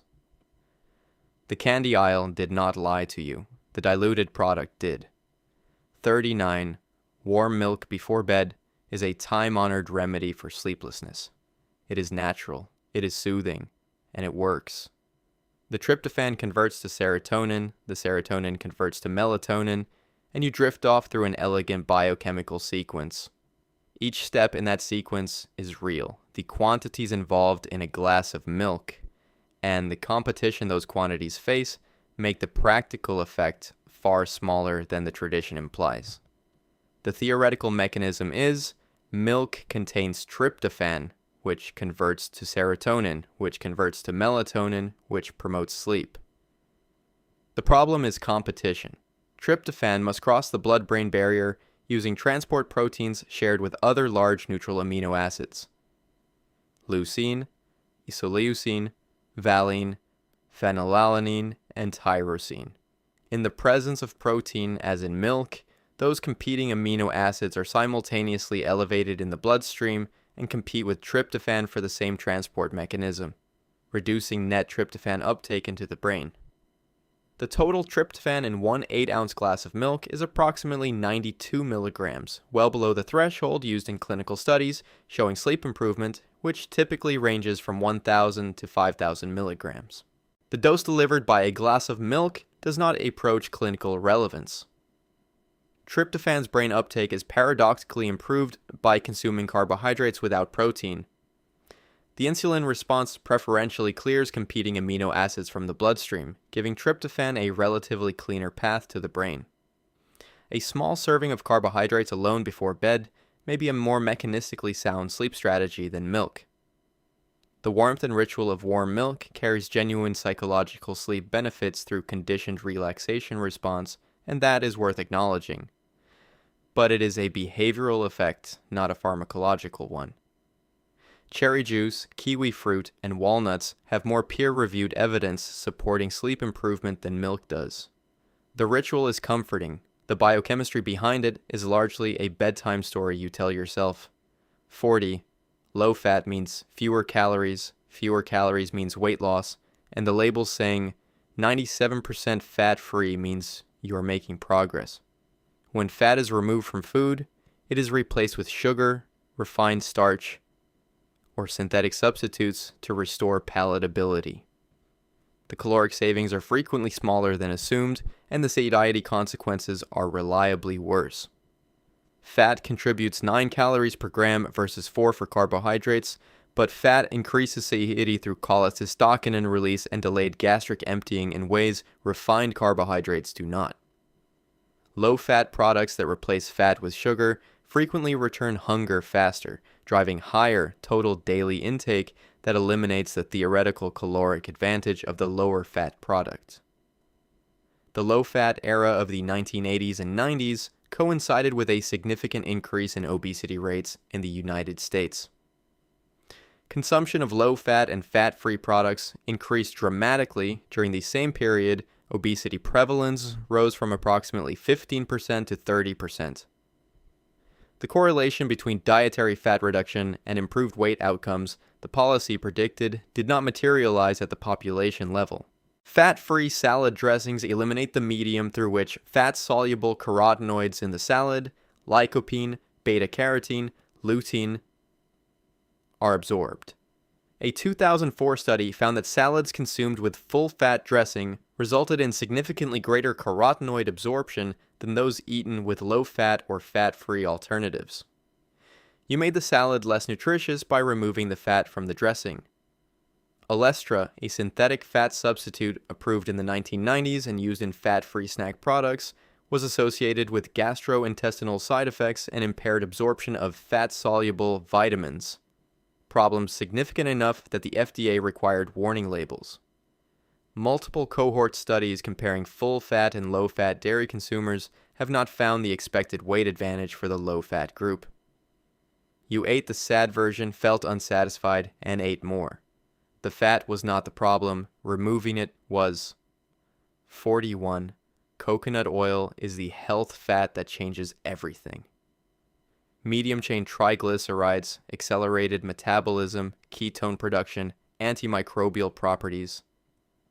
This is the oil that outperforms the alternatives and justifies its prominent position in wellness culture. Coconut oil is approximately 82 to 92% saturated fat, making it higher in saturated fat content than butter and lard. The MCT Health claims that drove its adoption apply to purified MCT oil, a specific refined product, not to coconut oil used in cooking. The American Heart Association issued an advisory in 2017 specifically addressing coconut oil, recommending against its use as a primary cooking fat based on its high saturated fat content and its demonstrated effect of raising LDL cholesterol. The advisory reviewed 7 controlled trials, all showing elevated LDL cholesterol following coconut oil consumption. Medium-chain triglyceride health claims: faster metabolism, ketone production, reduced appetite, are based on research using purified MCT oil, which primarily contains caprylic acid and capric acid, the 8 and 10 carbon fatty acids. Coconut oil is predominantly lauric acid, a 12 carbon fatty acid that behaves metabolically more like a long-chain fatty acid than a medium-chain one, which undermines the direct application of MCT research to coconut oil. Lauric acid does raise HDL cholesterol alongside LDL, a nuance proponents emphasize.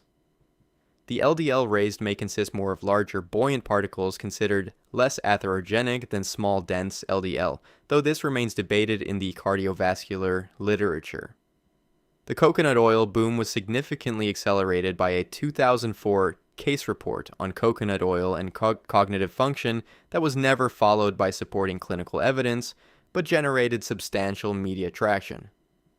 Unrefined extra virgin olive oil, with an extensive and rigorous evidence base in Mediterranean diet research for cardiovascular outcomes, was partially displaced by this trend.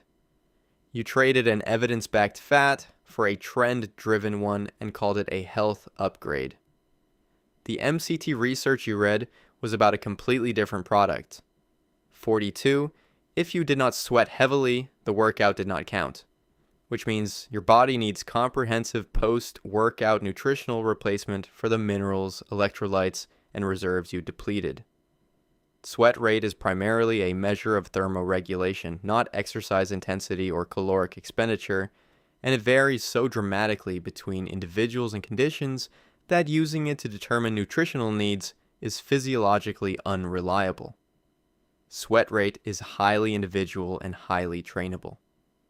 Fitter individuals often begin sweating at lower core temperatures and at lower relative intensities than deconditioned individuals, a thermoregulatory adaptation to exercise. By the myth's logic, the more fit you become, the more post-workout electrolyte replacement you require, which is the opposite of the physiological reality. Muscle contractions that drive strength adaptation, cardiovascular improvement, and body composition change occur entirely independently of sweat production. A controlled climate strength training session may generate minimal perspiration while delivering maximal mechanical stimulus to the neuromuscular system. The visible evidence of effort and the physiological outcome of effort are not the same variable. Sodium is the primary electrolyte lost in sweat. Average sodium loss during a 1-hour moderate workout ranges from 500 to 1500 milligrams, an amount replaced by the sodium in a normal post-workout meal without any specialized supplement required. The idea that heavy sweat demands a heavy nutritional replacement beyond water is exploited by sports nutrition marketing that sells electrolyte products, recovery formulas, and mineral supplements to gym-goers whose actual physiological needs do not warrant them. Visible sweating is culturally coded as evidence of dedication and effort. Sports product marketing successfully connects that cultural association to commercial consumption by positioning products as essential to the physical state the marketing itself helped you misinterpret. You sweated through a session, felt like you had earned a supplement, and bought a product designed for the cultural story around your workout rather than the physiological reality of it. Your muscles adapted either way. 43. Children should not drink coffee because it will stunt their growth. This is presented as basic pediatric knowledge handed down through generations. Common sense confirmed by everyone from pediatricians to grandmothers. No peer-reviewed clinical study has demonstrated that caffeine consumption impairs height or skeletal development in children or adolescents at any intake level studied. The myth has been specifically investigated and consistently not supported by evidence. The hypothesis connecting coffee to stunted growth likely traces to early research suggesting caffeine could reduce calcium absorption. Subsequent research found the effect was minimal and could be fully offset by a tablespoon of milk per cup of coffee. The calcium absorption angle, while technically not zero, was never sufficient to produce measurable effects on growth at realistic intake levels. The origin of the broader myth is frequently attributed to early 20th century marketing by competing breakfast beverage companies, most notably grain-based drink manufacturers, who positioned coffee as medically dangerous for young consumers to drive adoption of their products. The commercial motivation predated the science, and the science never arrived to validate the claim. Growth in children is governed by genetics, growth hormone signaling, adequate total nutrition, particularly in protein and micronutrients, and sleep quality. Caffeine affects none of these mechanisms in any documented way that would impair high potential at realistic dietary exposure levels. The legitimate concerns around children consuming caffeine are real and worth knowing. Caffeine affects sleep architecture in developing individuals, can cause anxiety and elevated heart rate at higher doses, and the developing nervous system may show greater sensitivity to stimulant effects than adult physiology. These are genuine reasons to limit children's coffee intake. They have nothing to do with height. You were given the right answers. Limit children's coffee. Attached to the wrong reason, delivered by an industry that needed you to buy something else. The outcome was correct. The mechanism was invented.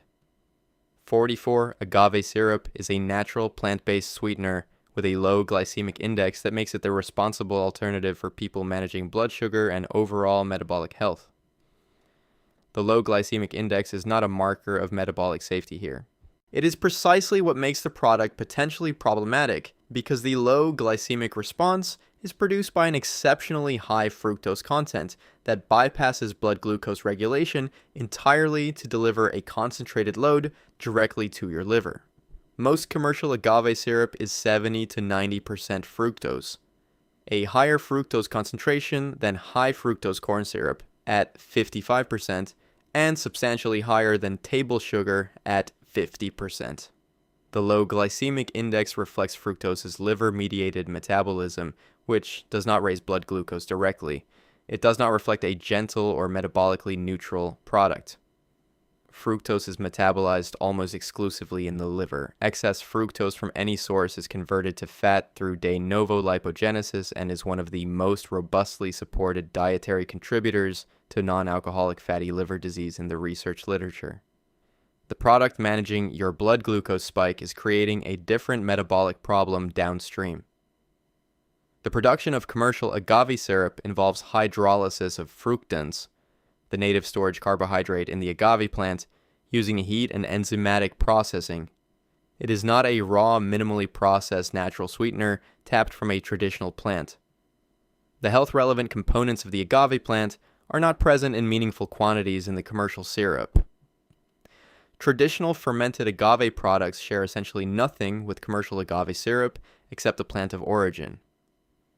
Agave syrup entered the health food market in the 2000s, positioned explicitly against high fructose corn syrup during peak anti-HFCL consumer sentiment. Marketing that displaced one high fructose product with a product that is actually higher in fructose.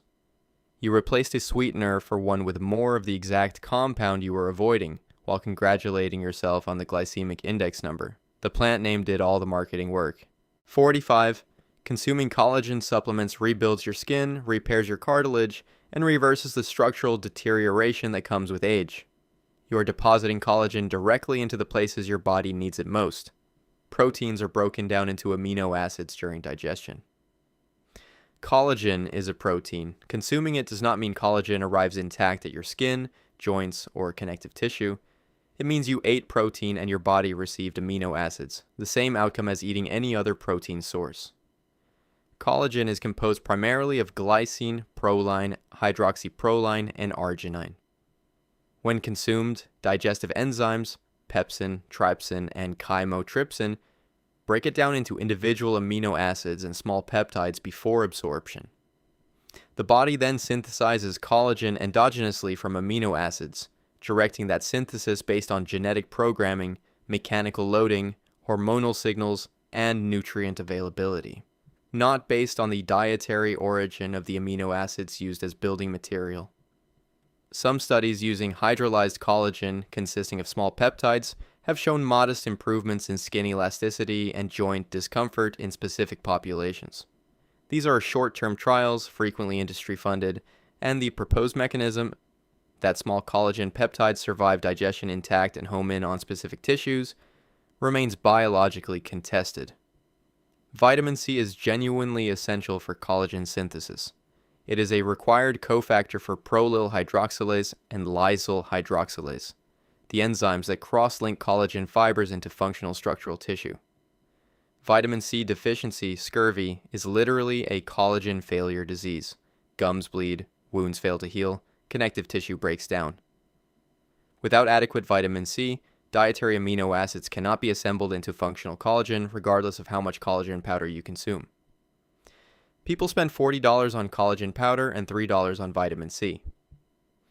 Glycine, the primary amino acid in collagen, is available from any protein-containing food.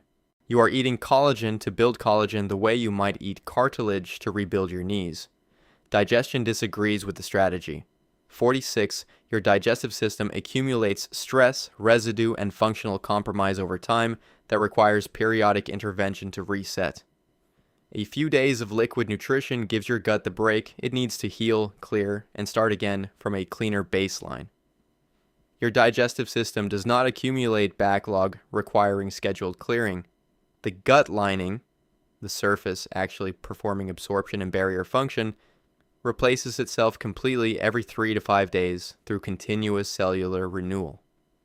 By the time a 3-day cleanse ends, the cells that lined your gut at the start of it have already been replaced by normal biological turnover. The cleanse did not accelerate or facilitate this process. It occurred on its own schedule, regardless of what you were drinking. Fiber is the primary fuel source for the gut microbiome through fermentation to short-chain fatty acids, butyrate, propionate, and acetate. These compounds are the primary energy source for colonocytes, reduce inflammation, and regulate immune signaling in the gut. Liquid cleanses are typically low in fiber or fiber-free, briefly starving the beneficial bacterial populations that fiber sustains rather than supporting their function. The concept of mucoid plaque, dark, rubbery intestinal buildup described as evidence of accumulated toxin residue requiring removal, has no basis in gastroenterological anatomy. No autopsy study or endoscopic examination of people eating normal diets has documented this structure. It does not exist in the clinical literature outside of the marketing materials of products claiming to remove it. Prolonged liquid fasting reduces gut motility, can cause refeeding syndrome when normal eating resumes, and disrupts the microbial stability that manages immune function and metabolic signaling. Clinically supervised elimination protocols prescribed by gastroenterologists for genuine inflammatory bowel conditions are evidence-based interventions for specific diagnosed pathology. They bear no resemblance to commercial cleanses. You gave your gut a vacation by removing its fuel source and called the deprivation healing. The lining was already new by Tuesday. 47 frozen meals are nutritional shortcuts for people who have given up. Chemical-laden, preservative-filled products that no one serious about their health would consider a legitimate option. Frozen meals span an enormous range of nutritional profiles, and the categorical condemnation of the entire category is dietary snobbery that ignores both the food science and the practical realities of how people actually eat. The primary preservative in frozen meals is freezing itself. Temperatures below -18 degrees Celsius halt microbial growth and slow enzymatic deterioration without requiring significant chemical preservatives. Many frozen meals contain fewer added preservatives than shelf-stable canned or packaged alternatives sitting at room temperature. Nutrient retention in properly prepared and quickly frozen meals can be comparable to home-cooked meals assembled from ingredients that have been stored for several days. For the same reasons, frozen vegetables can outperform fresh produce that traveled for 2 weeks before reaching your plate. The legitimate nutritional concerns with many frozen meal products are high sodium content and refined carbohydrate bases in budget product lines. These are specific, addressable criticisms. They are not grounds for dismissing an entire category. Portion control is structurally built into frozen meal packaging in a way that home cooking routinely fails to deliver.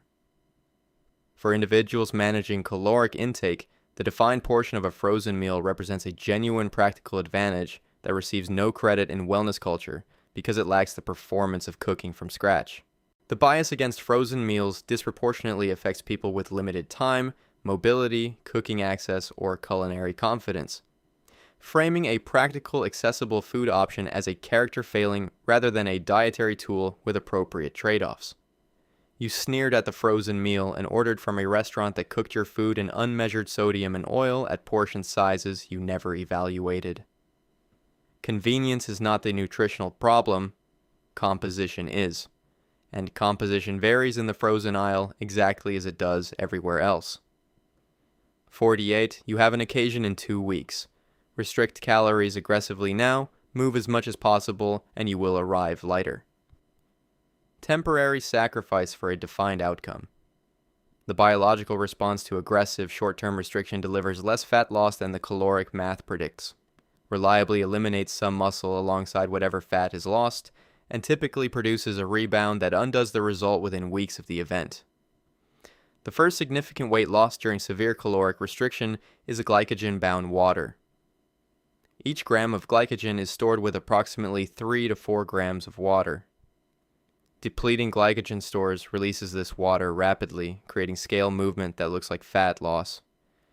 Refeeding restores glycogen and its associated water with equal speed. The number went down and then came back, and body fat largely remained. Aggressive restriction activates adaptive thermogenesis. The body reduces basal metabolic rate, decreases unconscious physical movement, and increases hunger hormone production to defend body weight against the perceived shortage.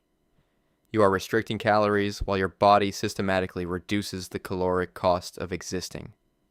Muscle protein becomes a fuel source during severe restriction, particularly when combined with insufficient protein intake.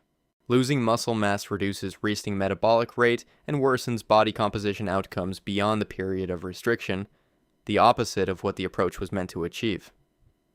Cortisol elevation from caloric stress promotes water retention and directs fat storage toward visceral depots, directly counteracting the goal. The psychological aftermath is well documented: rebound eating, disrupted appetite signals, and higher long-term body weight compared to gradual sustainable approaches. The event creates a restriction rebound cycle that worsens the baseline it was trying to temporarily improve. You starved for the occasion, lost mostly water, triggered a cascade of biological defenses, and ate everything in sight afterward. Your metabolism won that contest. It has been winning versions of that contest for every generation that tried it. 49. Protein is the currency of muscle. The more you consume, the more muscle you build. There is no practical upper limit. Excess means you are covered, and coverage is always better than shortage. Muscle protein synthesis has a ceiling, and beyond that ceiling, additional dietary protein provides no additional anabolic stimulus. It becomes a caloric source. The current evidence-based consensus reflected in International Society of Sports Nutrition's guidelines places the effective range for maximizing muscle protein synthesis at approximately 1.6 to 2.2 grams of protein per kilogram of body weight per day for resistance-trained individuals. Research examining intake beyond 2.2 grams per kilogram shows no additional benefit for muscle gain in the majority of studies. Muscle protein synthesis is primarily limited by anabolic signaling, training stimulus, hormonal environment, and the rate of ribosomal translation, not simply by amino acid availability above the saturation threshold. More amino acids available beyond what the signaling environment can use does not translate to more muscle. Protein distribution across the day matters more than protein quantity beyond the effective range. 4 to 5 servings of 30 to 40 grams distributed throughout the day sustain muscle protein synthesis more effectively than the same total protein consumed in 1 or 2 large meals, because each feeding stimulates a synthesis response that has a ceiling per session. Excess dietary protein is not stored as muscle. The amino group is removed through deamination and excreted as urea. The remaining carbon skeleton is oxidized for energy or converted through gluconeogenesis and lipogenesis. You are eating expensive protein and producing urea. The supplement industry has financial incentive to suppress the concept of a protein ceiling. The plateau in the research is commercially inconvenient. You are treating protein intake like rent. More paid means more gained. Your muscles disagreed somewhere around the third shake of the day and started sending the excess to your kidneys. 50. Do enough abdominal work and the fat around your midsection responds. Train your inner thighs and those specific deposits shrink. Target your problem areas with sufficient volume and the body redirects fat loss toward the regions receiving the most work. Fat is mobilized through hormonal signals operating systemically, not through mechanical contractions in adjacent muscles. There is no biological channel through which a specific muscle working near a fat deposit gains preferential access to that fat for fuel. Adipose tissue releases fatty acids into the bloodstream through lipolysis triggered by catecholamines, adrenaline and noradrenaline, in response to caloric deficit and sympathetic nervous system activation. The muscles burning those fatty acids draw from the general circulation. They do not recruit fuel from neighboring fat stores with any greater efficiency than from deposits elsewhere in the body. The location where fat is stored and the sequence in which it is mobilized during a caloric deficit is governed by sex hormone distribution, cortisol, genetics, and adrenoreceptor density in different adipose depots, none of which are altered by which muscles are contracting nearby. Multiple controlled studies have tested this directly. Subjects performing unilateral limb exercises, working one limb while the other serves as a control, showed no differential fat loss in the exercised limb compared to the resting one. Fat loss was distributed across the body equally regardless of which muscles were doing the work. The abdominal fat reduction associated with core training programs occurs because the exercise creates caloric expenditure that reduces total body fat, and visceral abdominal fat has relatively high beta adrenoreceptor density, making it more responsive to catecholamine-driven lipolysis systemically. The targeting is systemic, not local. The fitness industry generates billions from zone training, targeted toning, and area-specific fat reduction products built on a physiological mechanism that does not exist. You are trying to direct a hormonal process with a mechanical action. The fat is not listening to your crunches. 51. The healthiest diet is the one with the most rules, the strictest framework, the longest elimination list, and the most clearly defined constraints signal seriousness and produce superior outcomes. If your diet is not somewhat uncomfortable, you are not doing it correctly. The most consistently health-associated dietary patterns in the world are characterized by variety, moderation, and cultural sustainability, not by elimination and rigidity. The Mediterranean diet, the most extensively studied dietary pattern in the clinical literature for longevity, cardiovascular health, and cognitive function, excludes nothing categorically, requires no tracking system, and has no macronutrient targets. It is built on whole grains, legumes, vegetables, fruits, olive oil, moderate fish intake, and occasional everything else. The healthiest aging populations identified in Blue Zone research across Sardinia, Okinawa, Loma Linda, the Nicoya Peninsula, and Ikaria do not follow formalized elimination diets, calorie tracking systems, or branded nutritional frameworks. They share dietary patterns built on whole plant foods, social eating, and cultural tradition sustained across decades.